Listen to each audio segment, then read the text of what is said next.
Alright guys, Matt left me in charge. Today, finishing this side. He's gonna finish. It is 8:22 and Matt's pulling out his dad's car. I got the sander right here. I got the sandpaper on the sander. When we did this shit, we gooped it on here. There's like a huge chunk right here. I was hand sanding this side because him and his dad were in a political argument. So one of the reasons we're using the hand sander is because it's faster, right? So with the hand sander, it's obviously slower, but the grit is way lower. Directions. He meant the power sander in the beginning.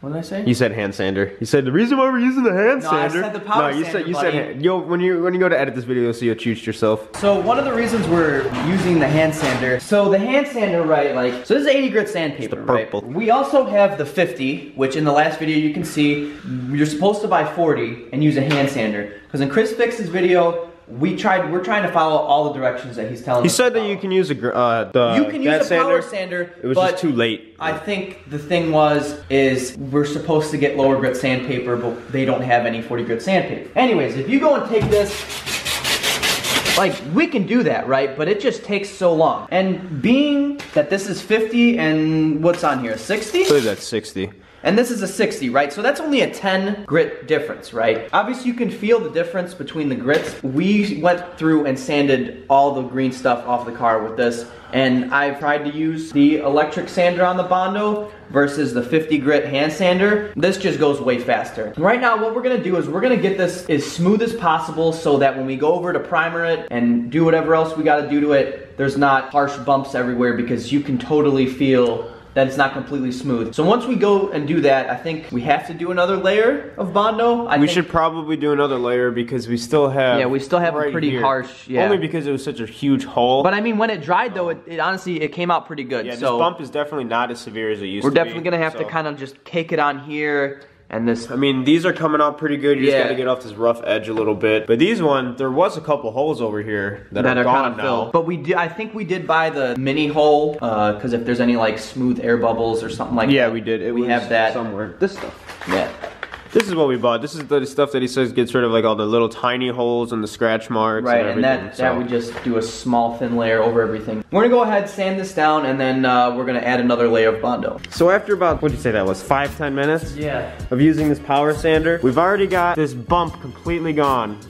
All this is just sanding down to complete smoothness. We were working on this body line. The body line's coming out pretty good. You can still feel it. So we only got about this much of it was the body line. All of this is 100% smooth. You don't even feel the fact that there's Bondo on here. So now we're gonna try to get this bumper off so we can, obviously you can tell that there's a lot of excess. There's a lot of that excess that we want to get. One of the bolts is rounded out there, so we're gonna have to try to find a way to get that out. But we're gonna try to get this way we can completely shape this to look like new. So we basically smoothed out the Bondo as best as we can. I mean, it's actually really smooth.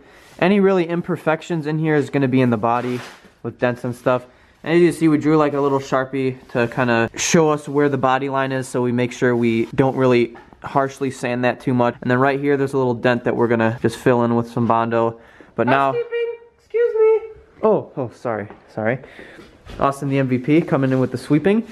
But right now, we're gonna make another batch of Bondo and then hit this with another layer and just mostly try to focus on these rust spots there, and then this small little dent right here. So we got our second batch of Bondo mixed up, and like I said, we're just gonna really try to cake it on where the rust and all these body imperfections are. This time we're gonna do thin layers.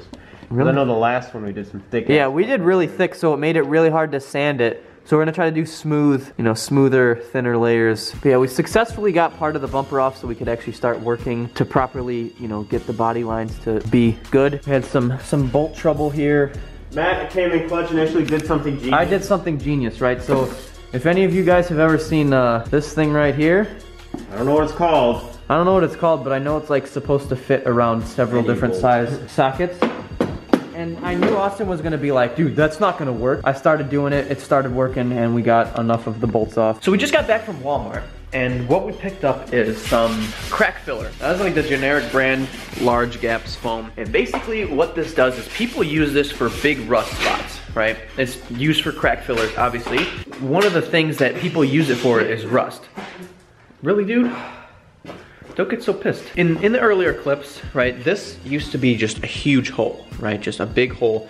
And basically what people do with big holes is they take this crack filler and they put it in there and then just kind of fill it in so that instead of having to Bondo over a big hole, it's just crack filler. So what we're gonna do is we're gonna use the crack filler and we're gonna fill in this hole right here. This foam, right, so you spray it into the hole, right? I'm trying to show you guys as best I can. But anyways, like, so since this was a hole, right, just imagine this is a big hole without chicken wire or Bondo over it.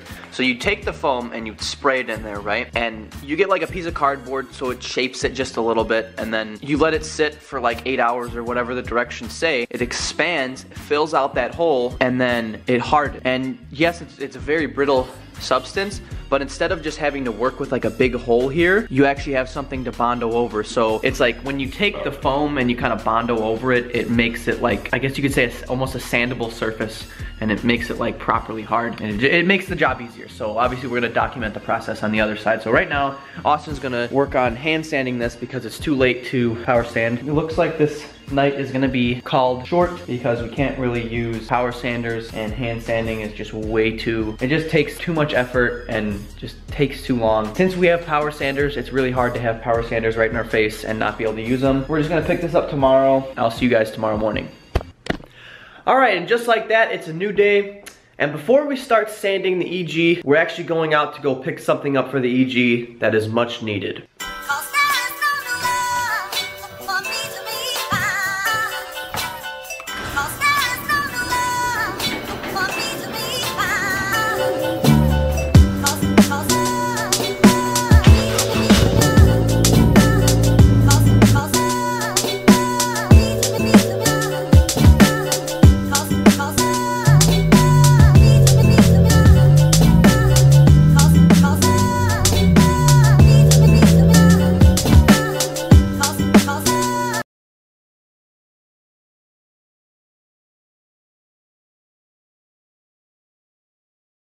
All right, so before we go back and start sanding the EG hatch, there's one more thing that we gotta do. The RSX desperately needs a car wash. It is so dirty.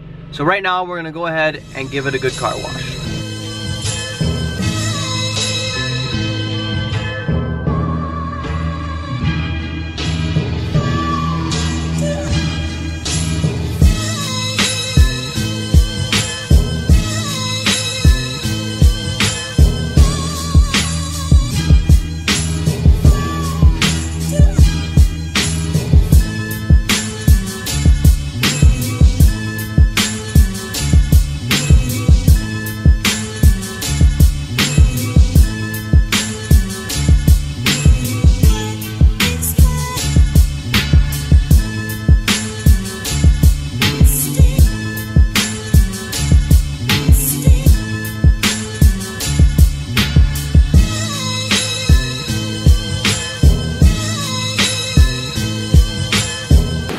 I completely ran out of time. There's soap all over my car. I don't care, it's too cold.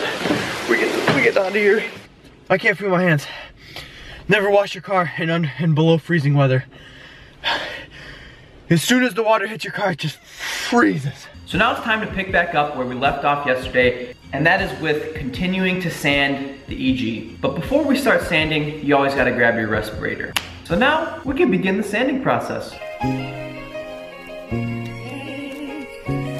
So basically, it's really easy with the electric sander. It makes it so much easier. So as you can see right here, this line right here, this is the second layer of Bondo, and you run your finger over it and you don't feel it. I literally sanded for maybe 2 minutes and I got that result. Now obviously, like, I gotta go through and sand this down properly and sand like all, like this is bad. But I literally just spent 2 minutes sanding that down and I made it really smooth. Like obviously there's like some transitions right here. Gotta fill this in, and then right where that big rust hole was, it's this coming out real nice though. Like it's almost all the way full since it's fully dry.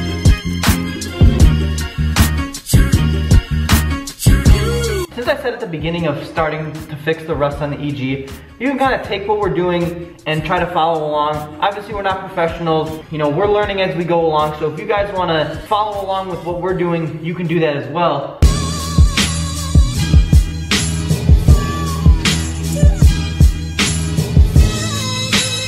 So, I attempted to get to the other side where that big hole is, and I was gonna spray it with crack filler. I was working on sanding all the rust down because I don't want to spray crack filler in there and there's still like residual rust just all over the place. That means it could spread more. And I'm just getting really aggravated because it's so tight back there, and I'm getting aggravated and it's hard to, I want to take the bumper off. The bumper's getting in my way. I'm just getting really frustrated. So what I'm gonna do is I think I'm gonna go out to like Harbor Freight or something right now, and I'm gonna grab some wheel dollies so that we can actually take the car and move it here so that we have a lot more room to work on it. And then when we're done, we can just slide it right back over there, put it back up on the jack stands. And that way, instead of waiting for the bushings to be done, you know, waiting to put this thing back together so we can drive it out, we can actually put it on the wheel dollies, dolly it over here, and then we have that whole space that we can actually clean. Because me and us have been talking about just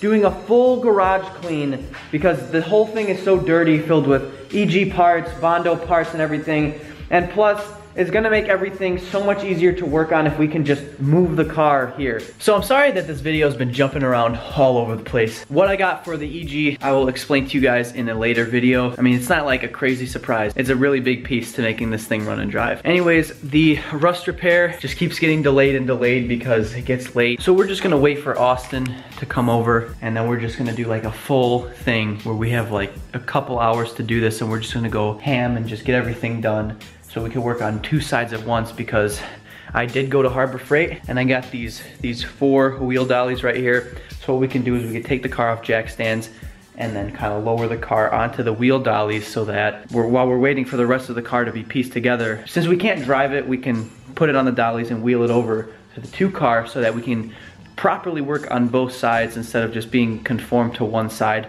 and having to squeeze on the other side. And it's just gonna be a lot easier because we can just push it here, and then when we're done, just push it right back. And it just makes things a lot easier. So, and this video is really choppy, jumped around a lot. You know, I really don't like the videos that I have to continue into 2 days because it makes it really difficult to kind of, for me to follow almost when I go to edit it. But obviously the power of editing, everyone, you know, you guys are gonna understand it. But anyways, that's gonna be another video of the bodywork on the EG. I'm not the biggest fan of doing these videos of the bodywork because it's the same thing over and over again. But you know, I try to switch it up. Like today, I tried to switch it up a little bit and make like a little bit of a cinematic vlog this morning of, you know, going to get the special part for the EG and then, you know, the wheel dollies and stuff. So I really appreciate you guys for watching. Please make sure to hit that subscribe button if you're new. We're trying to hit that 500 subscriber mark. We have been growing at an amazing rate, which I'm super thankful for all you new subscribers. What's up, you know? Share this with your friends. Whoever likes cars, share it with them. Share it to Facebook, Instagram, whatever. I'm trying to get to that 500 subscriber mark. So thank you guys so much for watching this video today, guys. I'll see you in the next one. See you later. I was surprised Matt actually did something right. I know. Dude, I'm really gassy. Yeah, no, I saw your gas.